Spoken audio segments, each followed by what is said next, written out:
हरि बोल। हरि बोल स्मिता। हरि बोल हरि बोल। शुरू करते हैं, समय तो हो गया। कौन वॉलंटियर करेगा आज? मैं बोलूं क्या? ठीक है, बोलिए। ठीक है। ओम अज्ञानतिमिरान्धस्य ज्ञानाञ्जनशलाकया। सुनने को आता है बराबर? हाँ, आ रहा है। चक्षुरुन्मिलितं येन तस्मै श्रीगुरवे नमः। श्रीचैतन्यमनोभीष्टं स्थापितं येन भूतले स्वयं रूपः कदा मह्यं ददाति स्वपदान्तिकम्। वन्देऽहं श्रीगुरो श्रीयुतपदकमलं श्रीगुरुन् वैष्णवांश्च श्रीरूपं साग्रजातं सहगणा रघुनाथान्वितं तं सञ्जीवं सद्वैतं सावधूतं परिजनसहितं कृष्णचैतन्यदेवं श्रीराधाकृष्णपादान् सहगणललिता श्रीविशाखान्विताश्च।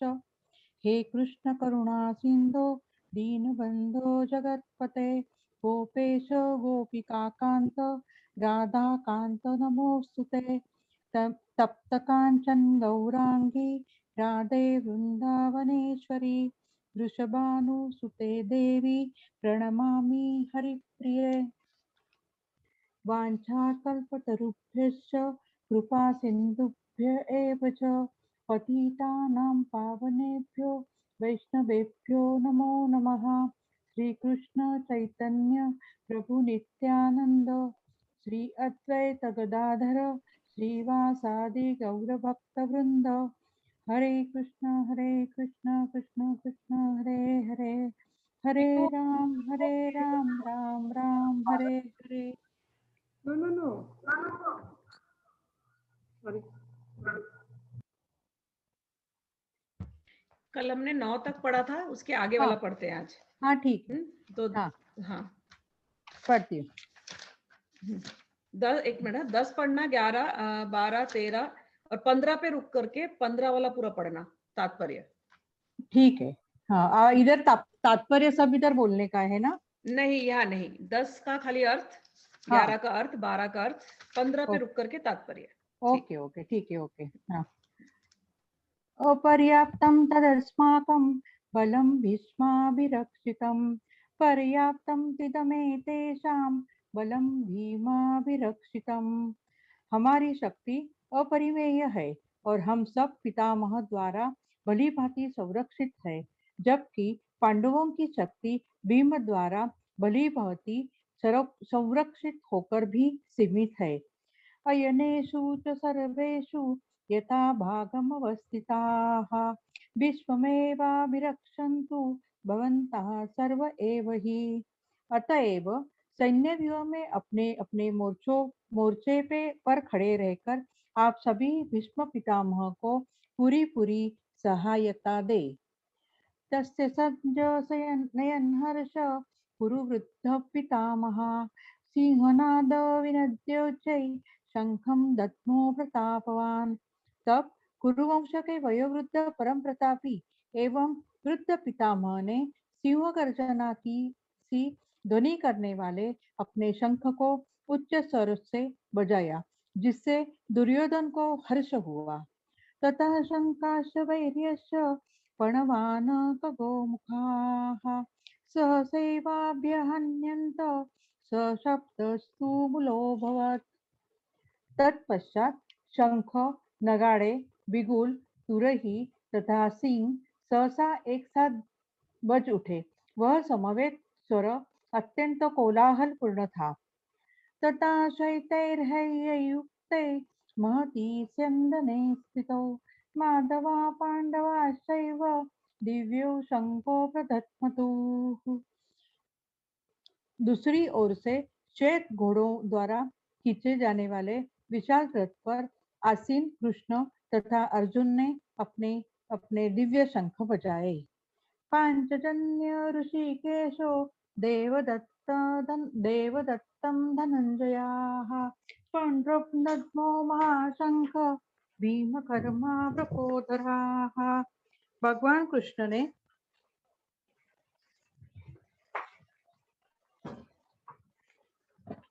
भगवान कृष्ण ने अपना पांचजन्य शंख बजाया। अर्जुन ने देवदत्त शंख तथा अतिभोजी एवं अतिमानवीय कार्य करने वाले भीम ने पौंड्र नामक भयंकर शंख बजाया। तात्पर्य: इस श्लोक में भगवान कृष्ण को ऋषिकेश कहा गया है क्योंकि वे ही समस्त इंद्रियों के स्वामी है। सारे जीव उनके भिन्नांश है, अतः जीवों की इंद्रियां भी उनकी इंद्रियों के अंश है। चूंकि निर्विशेषवादी जीवों की इंद्रियों का कारण बताने में असमर्थ है, इसलिए वे जीवों को इंद्रिय रहित या निर्विशेष कहने के लिए उत्सुक रहते हैं। भगवान समस्त जीवों के हृदयों में स्थित होकर उनकी इंद्रियों का निर्देशन करते हैं, किंतु वे इस तरह निर्देशन करते हैं कि जीव उनकी शरण ग्रहण कर ले, और विशुद्ध भक्त की इंद्रियों का तो वे प्रत्यक्ष निर्देशन करते हैं। यहाँ कुरुक्षेत्र की युद्ध भूमि में भगवान कृष्ण अर्जुन की दिव्य इंद्रियों का निर्देशन करते हैं, इसीलिए उनको ऋषिकेश कहा गया है। भगवान के विविध कार्यों के अनुसार उनके भिन्न भिन्न नाम है। उदाहरणार्थ, इनका एक नाम मधुसूदन है क्योंकि उन्होंने मधु नाम के असुर को मारा था। वे गौओं तथा इंद्रियों को आनंद देने के कारण गोविंद कहलाते हैं। वसुदेव के पुत्र होने के कारण इनका नाम वासुदेव है। देवकी को माता रूप में स्वीकार करने के कारण इनका नाम देवकी नंदन है। वृंदावन में यशोदा के साथ बाल लीलाएं करने के कारण ये यशोदानंदन है। अपने मित्र अर्जुन का सारथी बनने के कारण पार्थ सारथी है। इसी प्रकार उनका एक नाम ऋषिकेश है क्योंकि उन्होंने कुरुक्षेत्र के युद्ध स्थल में अर्जुन का निर्देशन किया। इस श्लोक में अर्जुन को धनंजय कहा गया है क्योंकि जब इनके बड़े भाई को विभिन्न यज्ञ संपन्न करने के लिए धन की आवश्यकता हुई थी, तो उसे प्राप्त करने में इन्होंने सहायता की थी।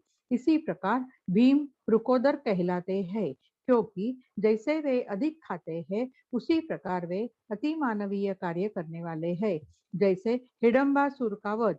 अतः पांडवों के पक्ष में श्री कृष्ण इत्यादि विभिन्न व्यक्तियों द्वारा विशेष प्रकार के शंखों का बजाया जाना युद्ध करने वाले सैनिकों के लिए अत्यंत प्रेरणाप्रद था।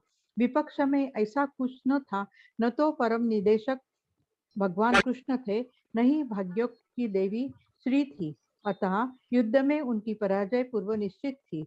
शंखों की ध्वनि मानो यही संदेश दे रही थी। आगे का पढ़ू? नहीं, बस। Hello hello.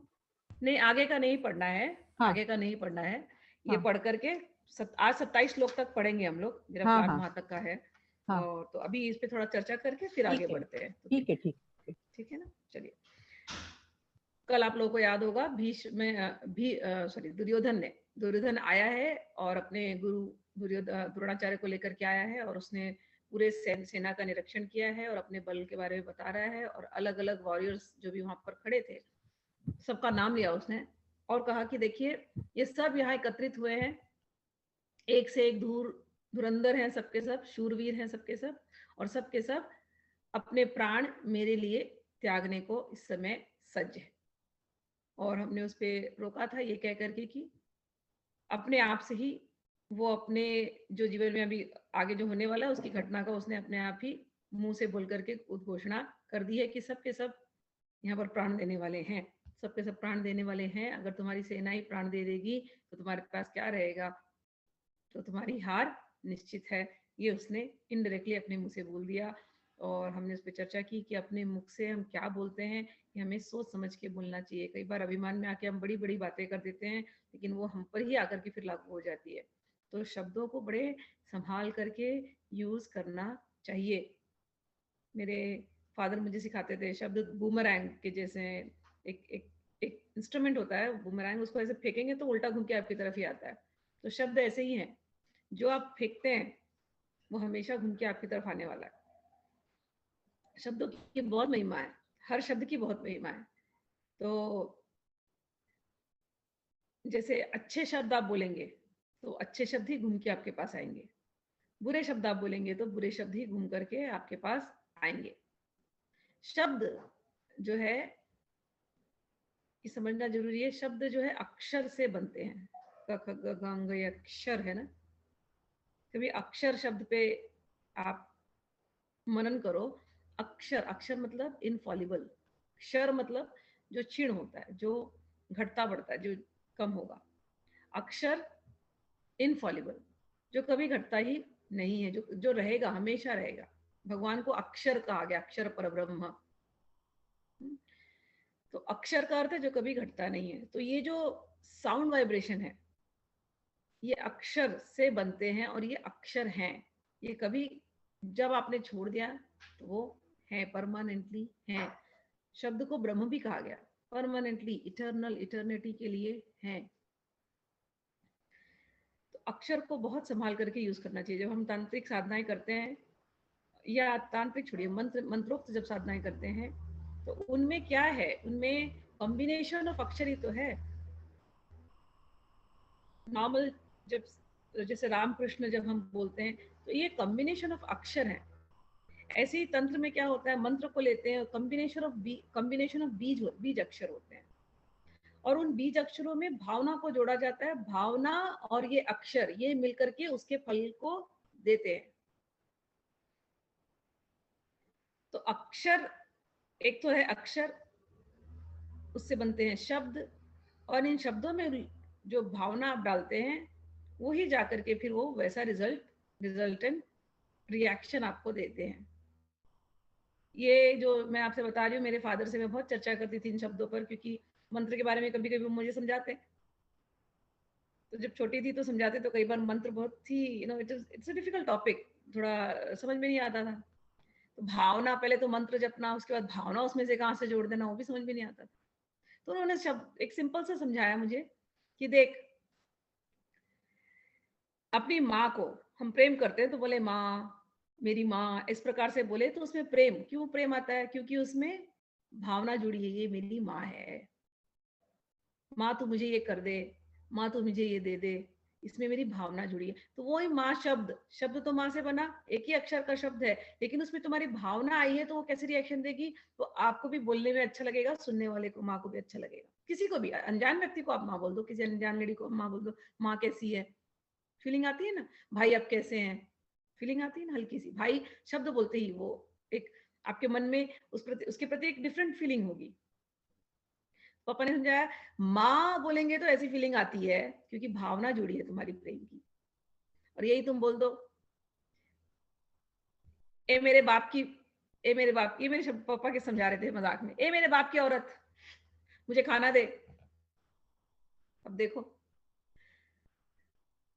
संबोधन तो हम दोनों एक ही व्यक्ति को कर रहे हैं। एक है माँ, मुझे खाना दो, ए मेरे बाप की औरत, खाना दे। देखा, संबोधन भले उस व्यक्ति को है, लेकिन शब्द बदल गए और भावनाएं बदल गई, तो रिएक्शन कैसा आएगा, रिएक्शन भी बदले हुए आएंगे ना। तो शब्दों का खेल, शब्दों को संभाल के यूज करना चाहिए। अब आप लोगों को मालूम पड़ गया है, तो वेरी अवेयर हो जाना। स्पिरिचुअल जो जो आदमी होता है, नंबर वन क्वालिटी, अवेयर होने लगता है। वो कैसे जी रहा है, क्या सोच रहा है, क्या खा रहा है, क्या पी रहा है, वो अब इग्नोरेंटली नहीं जिएगा। अज्ञानियों की तरह आप चलते आए इतने साल, अब नहीं। अवेयरनेस के साथ, spiritual awareness, you should know, you should be in control. अपने सिचुएशन कंट्रोल में होना चाहिए। जिनके साथ आप उठते हैं बैठते हैं, वहां पर आप जब घुसते हैं, क्या आप बोलने वाले, क्या आप करने वाले, एवरीथिंग।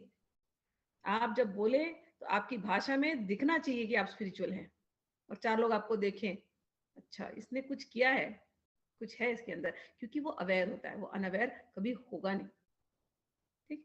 तो शब्द, शब्द क्या बहुत इंपॉर्टेंट है। अक्षर आप समझ गए, अक्षर से शब्द बनते हैं, और जैसे अक्षर परब्रह्म है, वैसे ही शब्द भी ब्रह्म है। शब्द कभी घटते नहीं है, इनकी वाइब्रेशन होती है।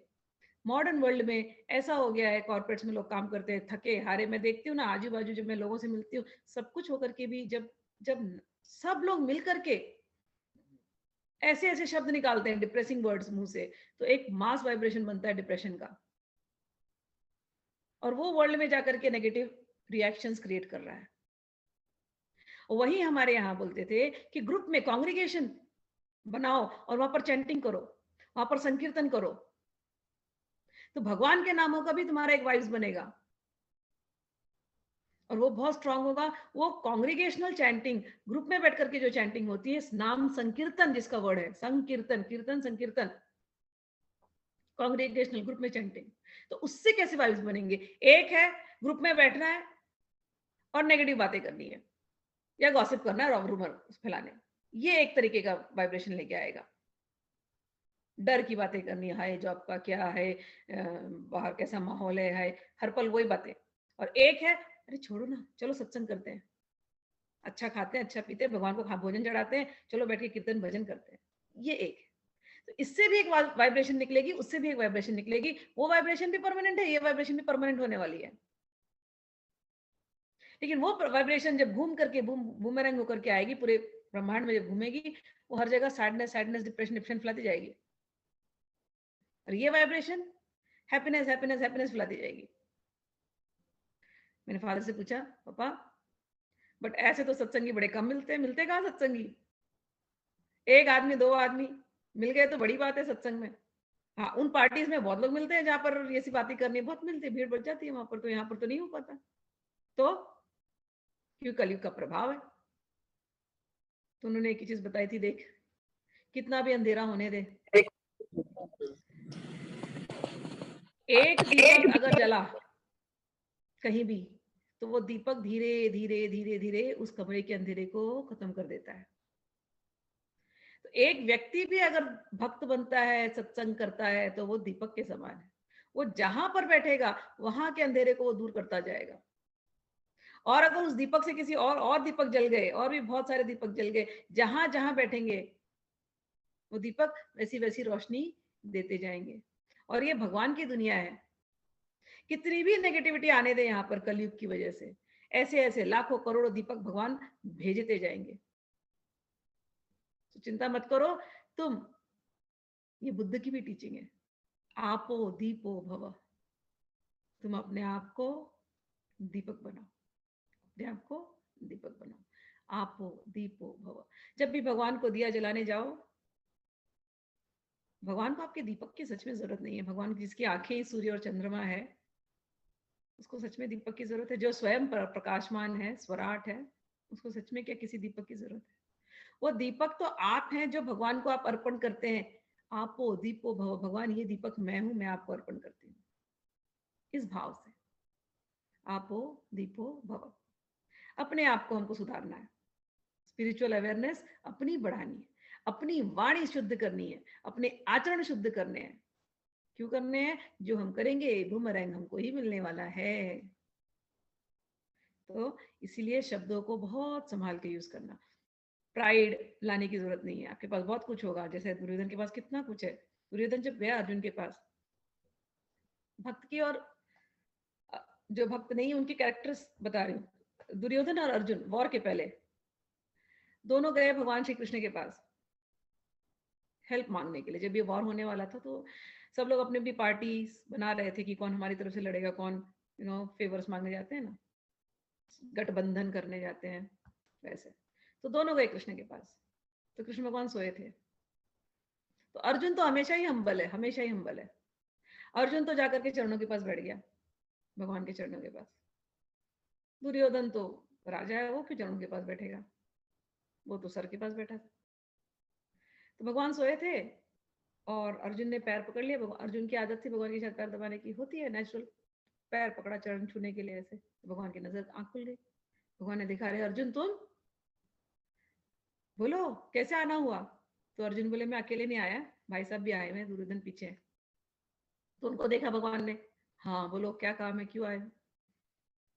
तो फिर बात हुई वॉर में, क्या सहायता देंगे, सेना चाहिए, ये चाहिए, जो भी। तो भगवान ने एक ही शर्त रखी। भगवान ने बोला, देखो एक तरफ तो मेरी नारायणी सेना है,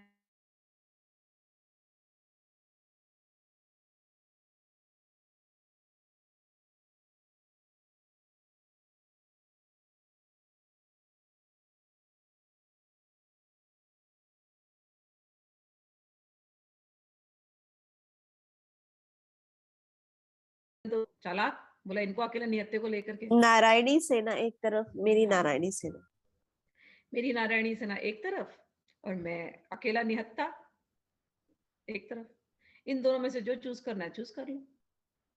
तो दुर्योधन तो अपना स्ट्रेटेजी लगाया, इसको लेकर के क्या करूंगा निहत्थे को मैं, मुझे तो भैया वो नारायणी सेना दे दो। ठीक है, नारायणी सेना रख लो। और अर्जुन तो खुश हो गया, गदगद हो गया, उसे और क्या चाहिए कृष्ण के अलावा, वो जान गया कृष्ण आ गए मेरे साथ तो बस, और कुछ चाहिए ही नहीं, बहुत प्रसन्न हो गया। तो ये भक्त का नेचर होता है। नंबर 1 नेचर, अर्जुन का जो नेचर था, हम्बल, ह्यूमिलिटी। अर्जुन बड़ा धनुर्धर था, ही न्यू हिज पावर। पांडव एक से बढ़कर एक थे सारे के सारे, और ऊपर से धर्मात्मा थे, धर्म का पालन करते थे हर हाल में। मिस्टेक्स भी उनसे अगर हुई है, लेकिन धर्म का पालन करने से मिस्टेक, कई बार वो लोग रॉन्ग ले लिए, लेकिन धर्म को कभी उन्होंने छोड़ा नहीं, हर हाल में धर्म को पालन करते थे वो लोग। धर्म अधर्म सबके जीवन में आता रहता है, लेकिन जो भगवान के भक्त होते हैं वो सही डिसीजन कई बार लेते हैं। अगर गलत भी डिसीजन ले लिया तो भगवान उनको हेल्प करते हैं टू इम्प्रूव फर्दर। लेकिन जो अभक्त होते हैं उनको ये सही गलत से कुछ लेना देना नहीं होता, बस मैं, मेरा, मुझे क्या फायदा है, दैट्स इट। कोई मरे या जिए हमको कुछ लेना देना नहीं, सेल्फिश ऐसे हो जाते हैं। यहाँ पर अर्जुन वो सो हम्बल, वो जाकर के चरणों के सामने बैठता है, और फिर भी चॉइस सेना की जब चूज करने की आती है तो दुर्योधन को पहले रिस्पेक्ट देता है कि दुर्योधन भाई उसको पहले दे दो तुम, what ever he chooses first. और जब सेना चली भी गई है तो उसको दुख नहीं है कहीं कि अरे सेना चली गई दुर्योधन के पास, अब मैं क्या करूंगा, नहीं, वो तो प्रसन्न हो गया, भगवान है मेरे साथ बस है, और क्या चाहिए मुझे, कृष्ण है तो मुझे कोई चिंता नहीं। मुझे तो, हमारी तो हर जगह कृष्ण ने रक्षा करी है, हर जगह। लाक्षागृह में जलाने वाले थे, वहां कृष्ण ने आकर के बचाया है। भक्त को पता होता है कृष्ण क्या है, भगवान क्या है। महाभारत की जब कहानियां पढ़ो तो दे हैड प्लान कि वो लाक्षागृह बनाया और कुंती को, पांचों को जला देने का प्लान था, और भगवान ने आकर के बचाया है। उन कथाओं में नहीं जा रही हूँ, हिंट दे रही हूँ, खाली आप लोगों को पता है वो कथा है। वहां पर भगवान ने बचाया। द्रौपदी, दुर्वासा मुनि को एक बार चढ़ा करके भेज दिया दुर्योधन ने कि जाओ उनके यहाँ जाकर के अपने सारे अपनी सारी पलटन को ले जाओ, पंगत को ले जाओ, और वहां पर जाकर के उनके यहाँ पर आप भोजन कर लेना, ग्रहण कर लेना जंगल में। और द्रौपदी के यहाँ भोजन खत्म हो गया था, और दुर्वासा ऋषि का गुस्सा सब जानते थे। फिर भगवान आए हैं, और भगवान ने द्रौपदी का वो मटका जिसमें खाना पकाया था, उसमें पालक का थोड़ा सा कुछ छिलका टुकड़ा रह गया था, उसी को खाया, और वो खा करके दुर्वासा का पेट भर गया। भगवान ने बचाया है। भीम को जहर दे दिया था दुर्योधन की पार्टी ने। भीम पहुंच और जहर दे करके उसको समुद्र में डाल दिया, वो नीचे चला गया, वहां पर जाकर के नागलोक में पहुंचा है, वहां पर जाकर के वो बचा है, भगवान ने बचा लिया। तो न जाने इतने कितने, जो कुंती के जीवन में जितनी भी घटनाएं हुई हैं, वहां पर आप देखेंगे कि हर जगह इन पांडवों ने भगवान को देखा है, भगवान के बल पर ही ये बचे हैं पूरे। कभी इन्होंने राजभोग सुख, राज का क्या सुख है, वो तो था ही नहीं इनके पास। एक ही शक्ति थी, बस भगवान की शक्ति थी। उसी शक्ति से अब ये वॉर करने वाले हैं।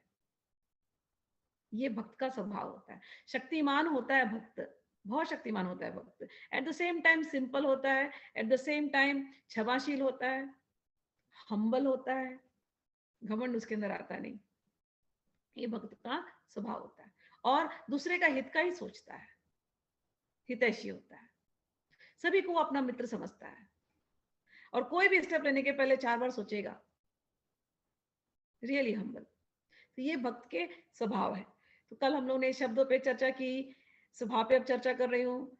तो अपने अपने शब्दों को सोच समझ के आगे जीवन में रहना। अब आप लोग इग्नोरेंट नहीं है, आपके पास गीता आ गई है, आपके पास भगवान के शब्द आने लगे हैं, आपके पास भगवान के भक्तों के शब्द आने लगे। अर्जुन से बड़ा कोई भक्त नहीं होगा, बहुत भक्त हैं ऐसे तो, अर्जुन का अपना एक जगह है, ठीक है ना। तो अब अर्जुन आपसे बोलेंगे, कृष्ण आपसे बोलेंगे, तो ये अब आपकी सत्संग पार्टी है। तो आप वैसे ही बिहेव करना जैसे आपकी सत्संग पार्टी बोलती है, ठीक है।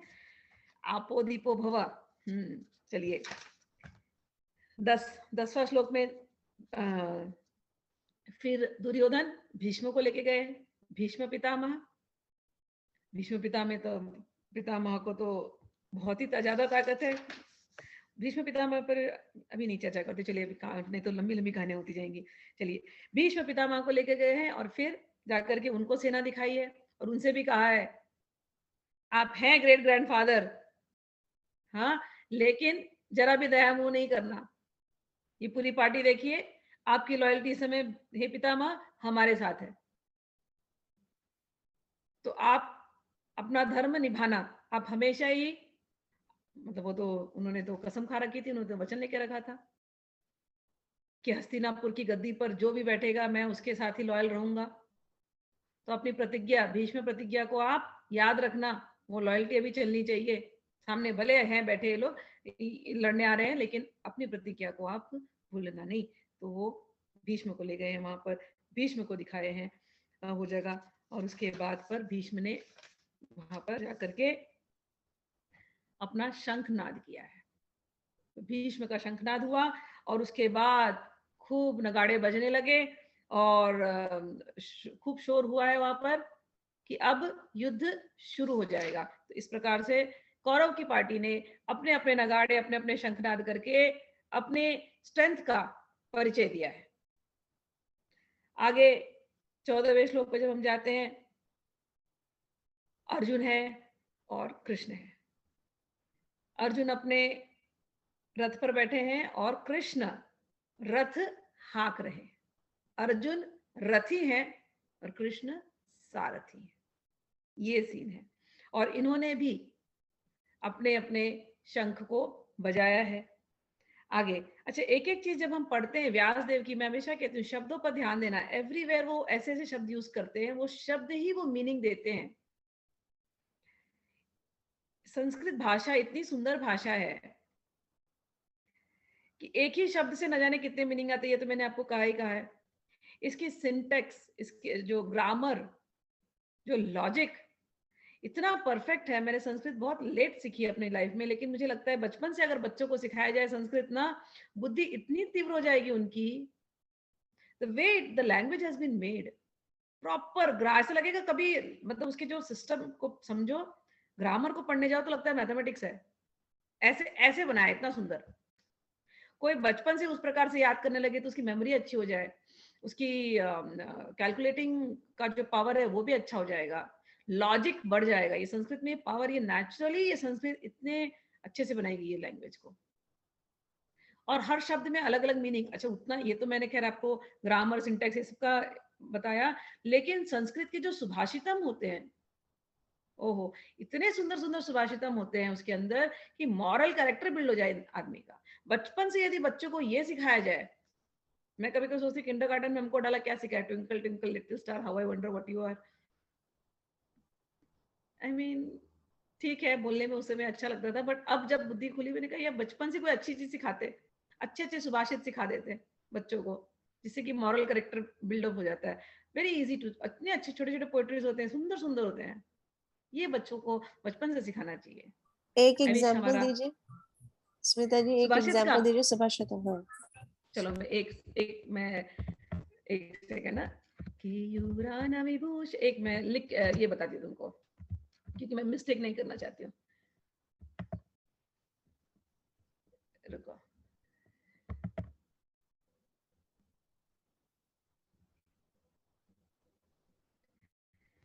हाँ, केयूरान विभूषयन्ति पुरुषं हारा न चंद्रोज्ज्वला, न स्नानं न विलेपनं न कुसुमं नानालंकृतमूर्धजा,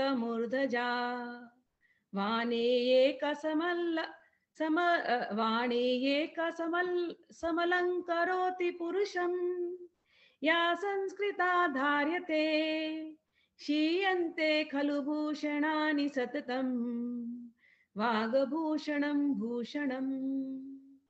ये नीति शतकम में आता है। तो ये इतनी छोटी सी ये लाइन है, 4 लाइनें हमने आपको बताई, ठीक है ना।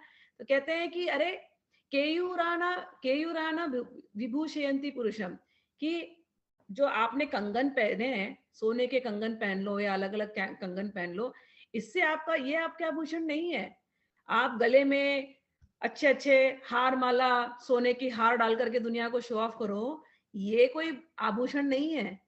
या अपने शरीर पर अच्छे अच्छे परफ्यूम लगा लो, नहा लो और खूब अच्छे अच्छे परफ्यूम लगा लो और अपने आप को दुनिया को दिखाओ कि देखो हम क्या सभ्य लोग हैं। नहीं, ये भी नहीं है। अच्छा सुंदर सुंदर फ्लावर लगा लो, अपने बालों को सुंदर सुंदर तरीके से हेयर स्टाइल बना लो और फिर जाकर के अपने आप को सबके सामने पेश करो और सोचो कि मैं बहुत सुंदर हूँ। नहीं, ये भी सुंदरता नहीं है। मॉडर्न वर्ल्ड में हम इसी को सुंदर बोलते हैं ना। बाहर जो देखते हैं, किसने सोने की चूड़ी पहनी है, एक बैंगल पहन लो तो लोग शो ऑफ करते हैं। कान में अगर हीरे का डाल लिया तो शो ऑफ करेंगे, हीरे का हार लिया तो शो ऑफ करेंगे, जो कपड़े लिए हमने ये ब्रांड के लिए शो ऑफ करेंगे। तो ये नीति शतकम में कहते हैं ये जो आप दिखा रहे हो ना, ये आपका सौंदर्य नहीं है। तो सौंदर्य क्या है? वाणी एका समलंकरोति पुरुषम, कि एक वाणी ही है जो पुरुष का अलंकार होती है। या संस्कृता धार्यते, और वाणी भी कैसी होनी चाहिए? संस्कृता धार्यते यानी कल्चर्ड, मतलब आपकी वाणी, जब मैंने अभी थोड़ी देर कहा था ना, वाणी बोले तो लगना चाहिए कि हाँ इस बात में कुछ है। आप दुनिया भर का फैशन करें, दुनिया भर का मतलब ना ब्रांड का डिस्प्ले करते हुए जाएं और जबान से केवल खराब बातें निकल रही, गंदी बातें निकल रही हैं, तो ना आप नहीं है सुंदर। वाणी एका अलंकरोति पुरुषम, एक वाणी ही होती है जो पुरुष का अलंकार होती है। और वाणी भी एकदम सुंदर, दूसरे के मन को भाने वाली, अपने भी मन को पवित्र करने वाली, ऐसी वाणी बोलना चाहिए। और क्या कहते, शीयन्ते खलु भूषणानि सततम, कि जितने आभूषण आप पहन रहे हो ना, ये एक ना एक दिन तो ये शीयन्ते, ये खत्म होने वाले, डिके होने वाले हैं। लेकिन वाग भूषण, जो आपका स्पीच है, वो भूषण जो है वो सदैव रहने वाला है। कितनी सुंदर मैंने कही ना, ये सिखा देते बचपन में। तो इस प्रकार से ऐसे ऐसे न जाने कितनी सुभाषित है। और भी कुछ रहेगा तो मैं आपको बहुत सारे भेजती हूँ। छोटे छोटे भेजिए प्लीज, बहुत सुंदर है। और ये बिल्कुल सही बात है कि अगर बच्चों को ये सिखा देते तो अभी हम यहाँ नहीं होते। तो इट्स वेरी रियली नाइस। दान के हम ऊपर सब ये सीखे होते हैं। हाँ, दान के ऊपर एक मैंने, जब मैं सीख रही थी तो मुझे याद नहीं है, लेकिन दान में ऐसे ही सिखाया था उन्होंने कि दान क्या होती है, कि अन्नदान के ऊपर सिखाया था कि अन्नदान जब हम किसी को देते हैं तो थोड़ी देर उसकी भूख को मिटा सकते हैं, लेकिन ज्ञान दान देते हैं तो उसको जीवन पर्यंत की भूख उसकी हम मिटा सकते हैं। ऐसे था। और दान कैसे होना चाहिए? अगर राइट हैंड ने दान दिया, उत्तम कोटि का दानी कौन होता है? उत्तम कोटि का दानी वो होता है, ये पूरे श्लोकों में था, ठीक है, ये मतलब सुभाषित में था, मिलेगा मुझे तो मैं पूरा देती हूँ आपको। एक दानी होते हैं जो दान थोड़ा सा करते हैं और फिर दुनिया को सुनाते रहते हैं, हमने दान किया, हमने दान किया। वो दान इतना अच्छा दान नहीं है। दान का उत्तम कोटि क्या होता है कि अरे राइट हैंड ने दान किया ना तो लेफ्ट हैंड को भी पता नहीं चलना चाहिए। यदि ऐसा कोई दानी होता है तो वो सत्पुरुष होता है। ये सारी जो मैं आपको बातें बता रही हूँ, ये पूरी ऐसे पोएट्री जैसे फॉर्म में होती थी, तो वो सिखाना चाहिए बचपन से। चलिए, संस्कृत भाषा की क्या क्या बताऊं आपको। ये नीति शतकम शंकराचार्य जी का है? नहीं नहीं, नीति शतकम उनका नहीं है, नीति शतकम इनका भर्तृहरि का। ओके। भर्तृ के 3 शतक हैं, बहुत सारे उनके अंदर, श्रृंगार शतकम, नीति शतकम और वैराग्य शतकम। वैराग्य शतकम पढ़ेंगे तो तुरंत ऐसा वैराग आएगा कि पूछो मत। और शतक मतलब 100 वर्सेस है। तो ये आर्काइव, हाँ, ये archive.com से निकाला आपने? किधर से? हिंदी और तो संस्कृत? नहीं, ये जो केयूराना, अभी ये किस तरह से निकाला मुझे तो पता नहीं है, बट ये इतना फेमस है केयूराना विभूषयन्ति पुरुषम कि आप ऐसे टाइप करोगे तो मिल जाएगा। नीति शतकम बुक, बट नीति मतलब खोल सकते हो, आर्काइव में हो सकता है, आई डोंट नो, बट वो पूरी संस्कृत में होगी। विद हिंदी ट्रांसलेशन मिले तो बेस्ट है, देख लेना। या मिल रहे ऐसे बहुत सारे संस्कृत जब पढ़ने जाते हैं ना, अगर संस्कृत पढ़ने की इच्छा है आप लोगों को, अभी भी पढ़ सकते हैं। संस्कृत भारती बोलकर के ऑर्गेनाइजेशन है, इंडिया में भी है, यूएस में भी है, ठीक है। और ये लोग इतना अच्छा करते हैं, रियली आई विल सजेस्ट, अगर किसी को संस्कृत सीखने की थोड़ी भी इच्छा है उसमें जाने की, जरूर संस्कृत SAMS, हाँ, संस्कृत नहीं, M for money, SAMSKRITA, Sanskrit Bharati, ये गूगल करना। इनके प्रोग्राम्स होते हैं, 10 दिन के प्रोग्राम्स होते हैं, कैंप्स होते हैं। तो आप लोग उन कैंप्स को ज्वाइन कर सकते हो। बेसिक से वो क्लासेस ही ऐसी होती है, वहां हिंदी में ही बात नहीं करेंगे, इंग्लिश में बात नहीं करेंगे, संस्कृत में ही बात करना शुरू करते हैं। और सुनते सुनते सुनते सुनते आपकी बेसिक संस्कृत बोलने की थोड़ी सी प्रैक्टिस होने लगेगी। उसके बाद उनके एडवांस कोर्सेज भी होते हैं अगर आपको करना हो तो। बट ये जो मैं 10 दिन का कैंप बोल रही हूँ ये टोटली फ्री होता है, और उसके बाद वाले भी कैंप्स जो होते हैं फ्री ही होते हैं। और अगर आपको कोर्स करना है, इतना नॉमिनल फीस है कि क्या बताऊं। एंड ये इतनी अच्छी ऑर्गेनाइजेशन है, और यूएस में तो काफी एक्टिव है, हमारे एरिया में भी है, जो लोगों को सीखना हो, कई लोग तो गए भी हैं यहाँ से। और इंडिया में भी जगह जगह इनकी कैंप्स होते रहते हैं, आपके एरिया में भी होगा। उनकी वेबसाइट में जाना, इनके यूट्यूब पे आप जाओगे, संस्कृत भारती के बेसिक लर्नर कोर्स के यूट्यूब पे वीडियोस भी हैं। जैसे क्लासरूम टीचिंग में कैसे सिखाते हैं ना, वैसे सेटिंग का उन्होंने यूट्यूब वीडियोस बनाए हैं, तो आप लोग वो भी देख करके सीख सकते हैं। कभी ग्रुप मिला तो उस ग्रुप को भी आप ज्वाइन कर सकते हैं। तो अगर संस्कृत पढ़ और उस ग्रुप को आप ज्वाइन करेंगे ना, तो उसमें छोटे छोटे ये जो सुभाषितानीज मैंने बोला ना, ये बहुत आपको वो लोग सिखाएंगे, उसके अंदर होता है, तो आप वहां से भी सीख सकते हैं। ठीक है, मैं अपनी बुक्स खोलूं तो मुझे सारी मिलेगी, बट अब ढूंढनी पड़ेगी। चलिए हम थैंक लोग यू गीता सो पे आ जाते, मच। कहाँ से कहाँ गए, चले गए। आज मुझे 27 श्लोक तक फिनिश करना था। जय श्री कृष्ण। चलिए आगे बढ़ते हैं। तो भीष्म की बात बताई मैंने आपको। हाँ, 15वें श्लोक पे चलते हैं। 15वें श्लोक पर क्या कह रहे हैं वो, कि कृष्ण भगवान ने अपना जो है, उन्होंने अपना शंख पांचजन्य वो बजाया। अर्जुन ने देवदत्त, उनका जो शंख का नाम है वो बजाया। भीम ब्रकोदर, उन्होंने भी बजाया। अच्छा, यहाँ पर भगवान का नाम लिया है ऋषिकेश। जो मैं आपसे कह रही थी कि शब्दों का, जब भी आप व्यासदेव के बुक्स को पढ़ेंगे, अलग अलग जगहों पे भगवान का अलग अलग वर्ड्स उन्होंने यूज किया। जैसे जब भी वो चैप्टर्स लिख रहे हैं तो लिख रहे हैं भगवान उवाच, ये वर्ड आता है ना। कहीं वो ये नहीं लिख रहे श्री कृष्ण उवाच, ऐसा कहीं नहीं बोलते, भगवान उवाच, रिस्पेक्ट से। तो वन ऑफ द रीजन क्यों भगवान उवाच बोलते हैं, कि रीडर कभी ये ना समझे कि ये जो कृष्ण जो रथ हाँक रहे हैं और ये जो बोल रहे हैं कोई ऑर्डिनरी है।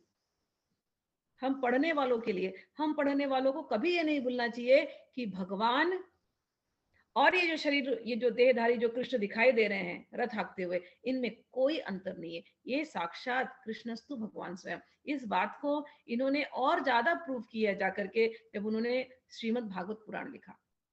तो जब भी भगवान वाच, भगवान का एक ही डेफिनेशन मैंने आपको दिया था, जिसके अंदर षड ऐश्वर्य युक्त 6 प्रकार के अप्लायंसेस है, fame, wealth, knowledge, beauty, renunciation, power, ये जिसके अंदर है, ये षड ऐश्वर्य युक्त, उसको हम भगवान कहते हैं। तो ये जो कृष्ण हुए थे, ये साक्षात भगवान हुए थे।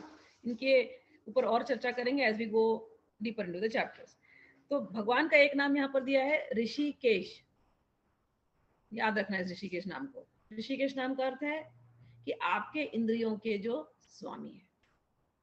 और जब हम तात्पर्य पढ़ते गए तो भगवान के अलग अलग नाम है, जैसे मुरली मनोहर, तो जो मुरली बजा करके, वेणु बजा करके सबके मन को हर ले, वो मुरली मनोहर। कृष्ण, कृष्ण नाम पे हमने चर्चा की थी। कृष्ण काला, भगवान जो दिखाई नहीं देते, कृष्ण, कृष्ण का अर्थ है जो आकर्षण करने वाला हो, ये कृष्ण का अर्थ है। तो ऐसे कृष्ण के अलग अलग अर्थ है। तो भगवान ने, अच्छा, दूसरा एक नाम दिया है यहाँ पर कि गोविंद। गोविंद का अर्थ होता है जो गायों को आनंद दे।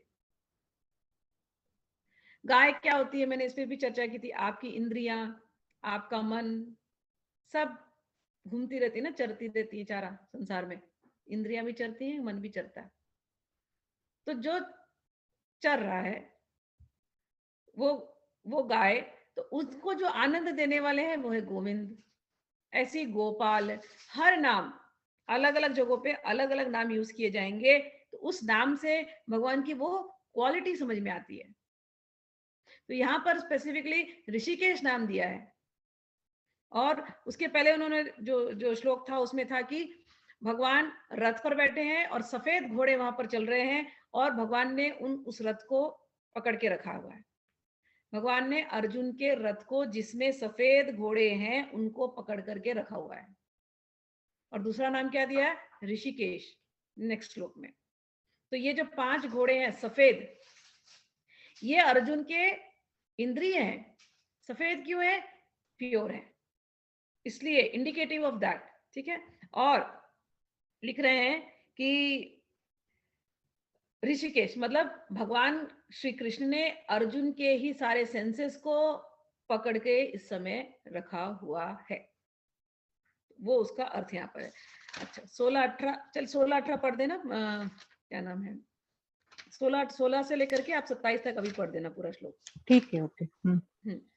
अनंत विजयम राजा कुंतीपुत्रो युधिष्ठिरः नकुलः सहदेवश्च सुघोष मणिपुष्पकौ काश्यश्च परमेश्वासा शिखण्डी च महारथः दृष्टद्युम्नो विराटश्च सात्यकीश्चापराजितः द्रुपदो द्रौपदेयाश्च सर्वशः पृथिवीपते सौभद्रश्च महाबाहु शङ्खदध्नु पृथक् पृथक् सघोषो धार्तराष्ट्राणां हृदयानि व्यधारयत् नभश्च पृथिवीं चैव तुमुलोऽभ्यनुनादयन् अथ व्यवस्थितान् दृष्ट्वा धार्तराष्ट्रान् कपीध्वजः प्रवृत्ते शस्त्रसम्पाते धनुरुद्यम्य पाण्डवः ऋषिकेशं तदा वाक्य मिदमाह महीपते। अर्जुन उवाच सेनयोरुभयोर्मध्ये रथं स्थापयमेच्युत यावदेता निरीक्षेऽहं योधकामानवस्थितान् कैर्मया सह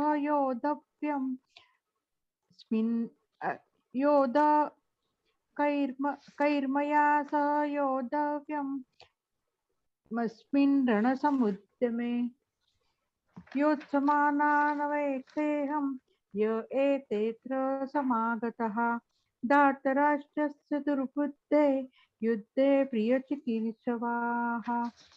संजय उवाच एवमुक्तो ऋषिकेशो गुडाकेशेन भारत सेनयोरुभयोर्मध्ये स्थापयित्वा रथोत्तमम्।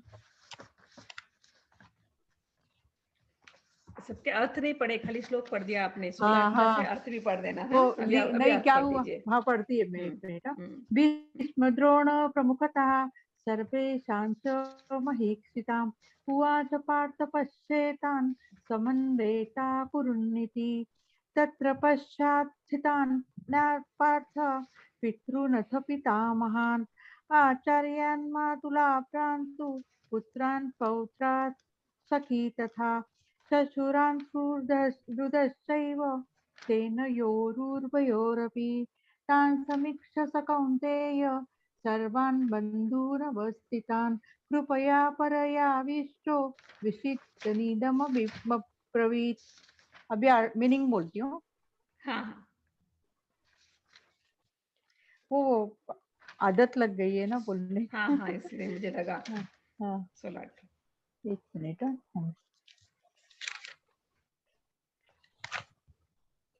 हे राजन, 16 से बोलती हूँ। हाँ, हे राजन, कुंती पुत्र राजा युधिष्ठिर ने अपना अनंत विजय नामक शंख बजाया तथा नकुल और सहदेव ने सुघोष एवं मणिपुष्पक शंख बजाए।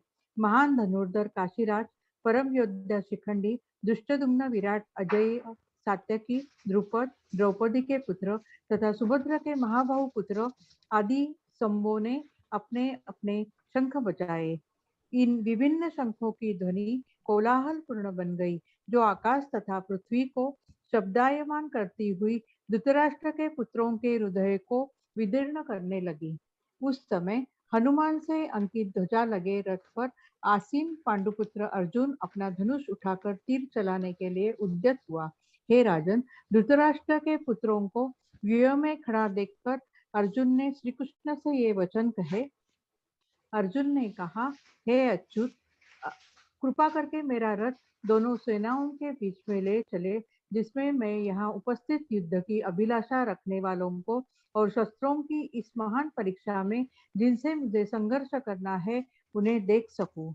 मुझे उन लोगों को देखने दीजिए जो यहाँ पर धृतराष्ट्र के दुर्बुद्धि पुत्र दुर्योधन को प्रसन्न करने की इच्छा से लड़ने के लिए आए हुए हैं।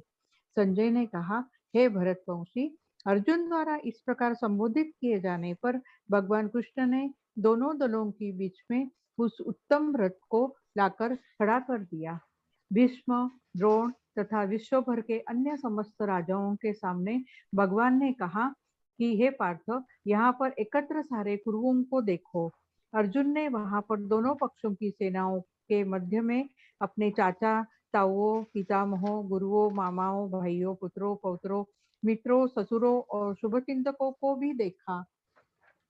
जब कुंती पुत्र अर्जुन ने मित्रों तथा संबंधियों की इन विभिन्न श्रेणियों को देखा तो वो करुणा से अभिभूत हो गया और इस प्रकार बोला। ठीक है, चलिए।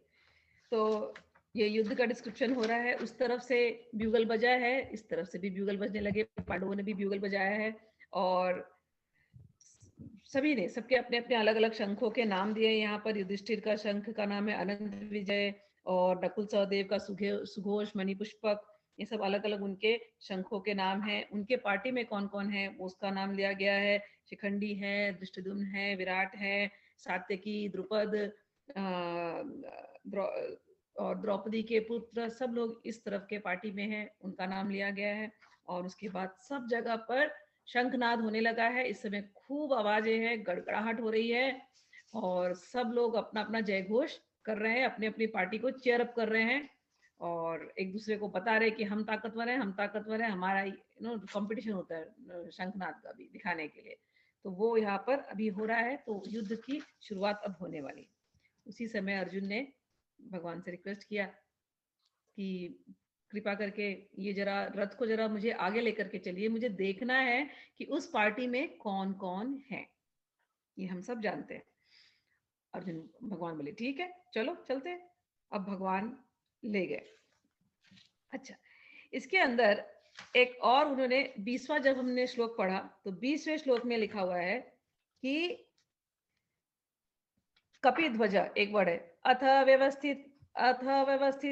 व्यवस्थितान् दृष्ट्वा धार्तराष्ट्रान् कपिध्वजः प्रवृत्ते शस्त्र संपाते धनुरुद्यम पांडवः। तो यहाँ पर वर्ड यूज किया गया कपिध्वज, कि अर्जुन जो है, जो पांडु पुत्र है, वो अपने रथ में बैठा है और उसके रथ पर जो फ्लैग लगा हुआ है वो क्या है, कपि ध्वज। कपि यानी हनुमान जी। तो उसके फ्लैग पर हनुमान जी लगे हुए हैं, ये लिखा हुआ है, व्यास जी ने लिखा है। तो जिसके फ्लैग पर हनुमान जी लग गए हैं, बैठे हुए हैं, तो यहां से भी क्या दिखाई दे रहा है, जीत निश्चित है। जहां भगवान कृष्ण होंगे वहां भगवान के प्यारे भक्त होने ही हैं। वही राम इस समय कृष्ण बन करके आए हैं, तो हनुमान जी को तो यहाँ होना ही है। तो हनुमान जी कहाँ जाकर के बैठे हैं, फ्लैग पर बैठे हुए हैं, सबको बताने के लिए अब मैं बैठा हूं, जीत तो यहाँ पर निश्चित है। तो ये यहाँ पर व्यासदेव ने बता दिया कि अच्छा। उसके बाद हनुमान जी वहां पर बैठे हैं और अर्जुन ने फिर कृष्ण को कहा है कि मुझे लेकर के आप सही गाइडेंस दीजिए, मुझे आगे लेकर के दिखाइए कि कौन कौन वहां पर और भी है। तो यहाँ हनुमान जी का नाम हमने लिया है। चलिए, अर्जुन उवाच सेनयोरुभयोर्मध्ये रथम स्थापयम् अच्युत। अब यहाँ पर भगवान का क्या नाम लिया है, अच्युत। वहां पर क्या बोला था, ऋषिकेश। अभी क्या कह रहे हैं, अच्युत।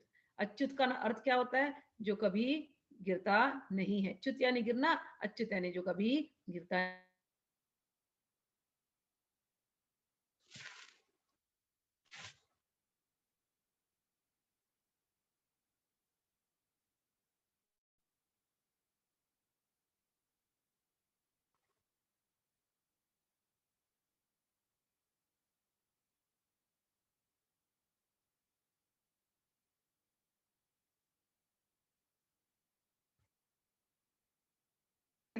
वो छोटा है, मालिक मालिक होता है, जो ड्राइवर ड्राइवर। अच्युत, अच्युत मतलब जो कभी गिरता नहीं है के बारे में। कभी गिरता नहीं है।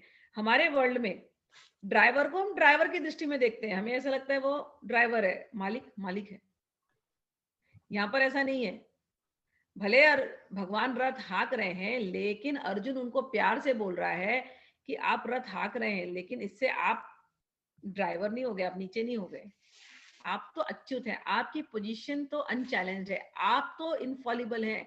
हे अच्युत, ये है भक्त की वाणी में, जिसको मैंने कहा ना कि भक्त की वाणी में जो सभ्यता, ऐसे सभ्य भाषा में से बात कर रहे हैं। उनका मित्र है अर्जुन, भगवान मित्र है। तो यहाँ पर लेकिन सारथी बने हुए हैं। फिर बोलते हैं हे सारथी, सारथी नहीं बोल रहे, हे अच्युत, हे अच्युत मुझे लेकर के आगे चलिए, क्योंकि आप भले मेरा रथ हाँक रहे हैं, इनर लाइन मीन, आप भले मेरा रथ हाँक रहे हैं, लेकिन आपकी पोजीशन इससे डाउन नहीं होती, आप तो वही अच्युत है।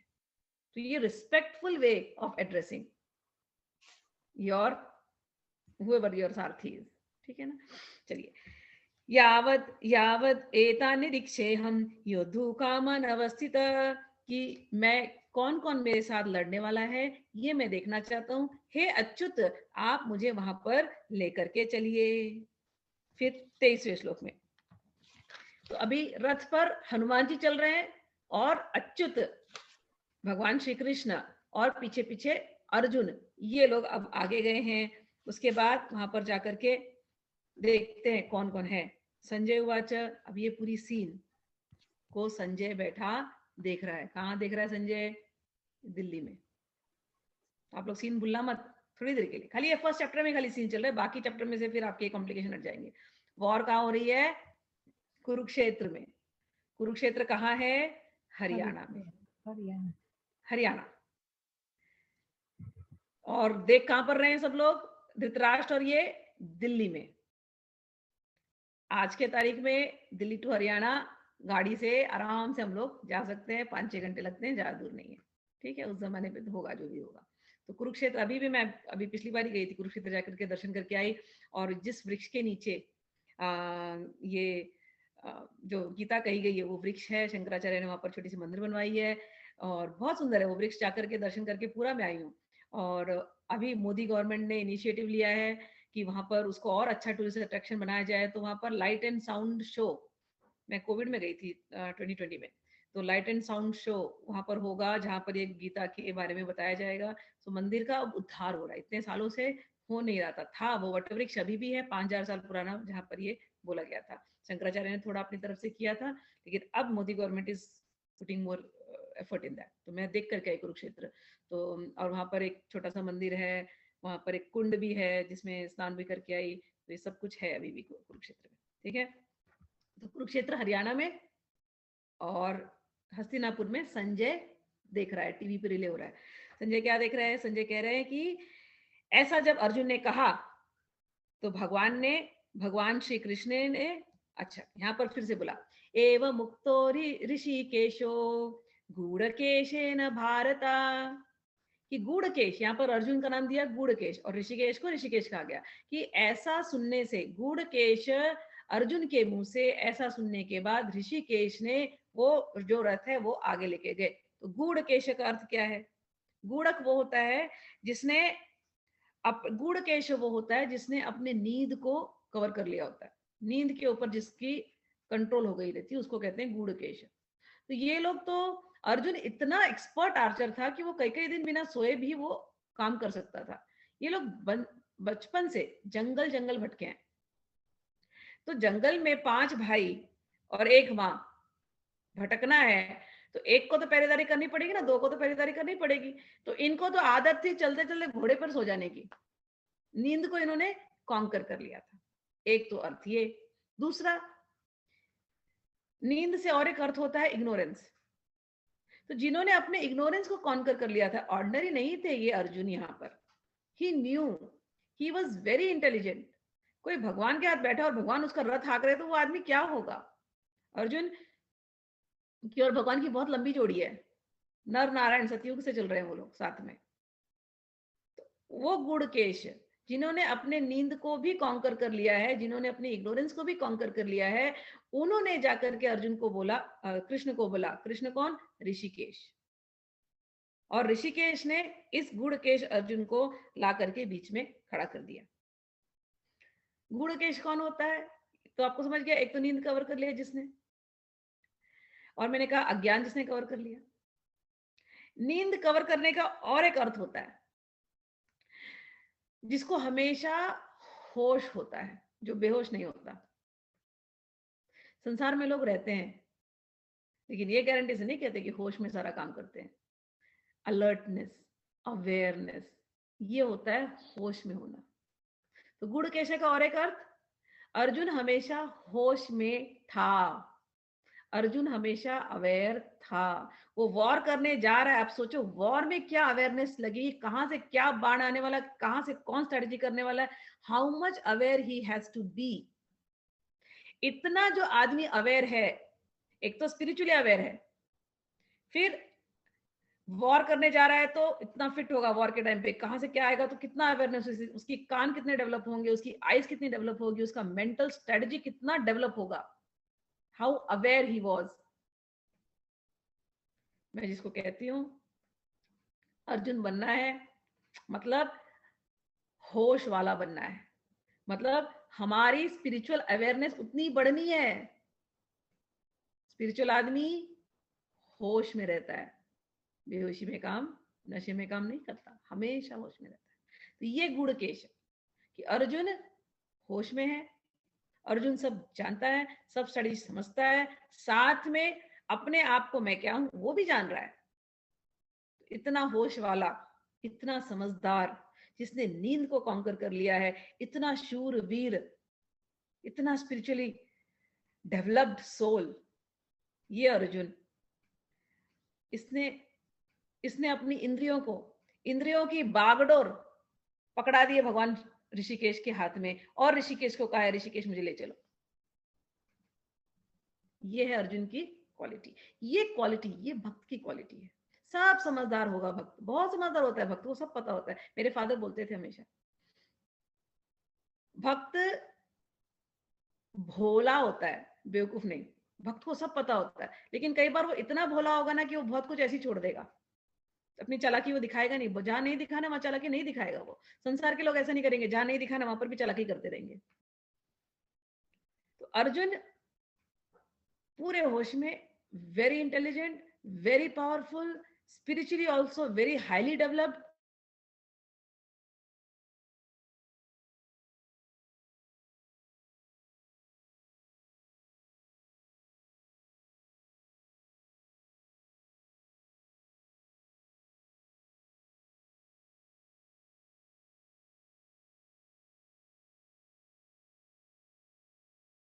नहीं देते spiritually also very highly developed के बाद हाँ, स्पिरिचुअली ऑल्सो वेरी, हाँ, उसके बावजूद इतना हम्बल है कि उसने अपने इंद्रियों को, अपने मन को भगवान के हाथ में दे दिया है। अर्जुन से यदि कोई सीख लेनी है हमको, तो हमको यही सीख लेनी चाहिए कि हमारे पास भी भगवान के दिया हुआ बहुत कुछ है, हम भी बहुत बहुत क्वालिटीज भगवान ने देकर रखी है। वो ह्यूमिलिटी हम डेवलप करें और अपने इंद्रियों को और अपने मन को अर्जुन की तरह भगवान के हाथ में सौंप दें। गीता जब आप पढ़ोगे तो गीता का सार यही है, surrender, surrender at Krishna's feet, मन मना भव मद भक्तो मद याजी माम नमस्कुरु। ये इसका सार है। सर्वधर्मान परित्यज्य माम एकम शरणम व्रज, शरणागति। जब हम लोग नवधा भक्ति के बारे में पढ़ते हैं तो लास्ट वर्ड है आत्मनिवेदन।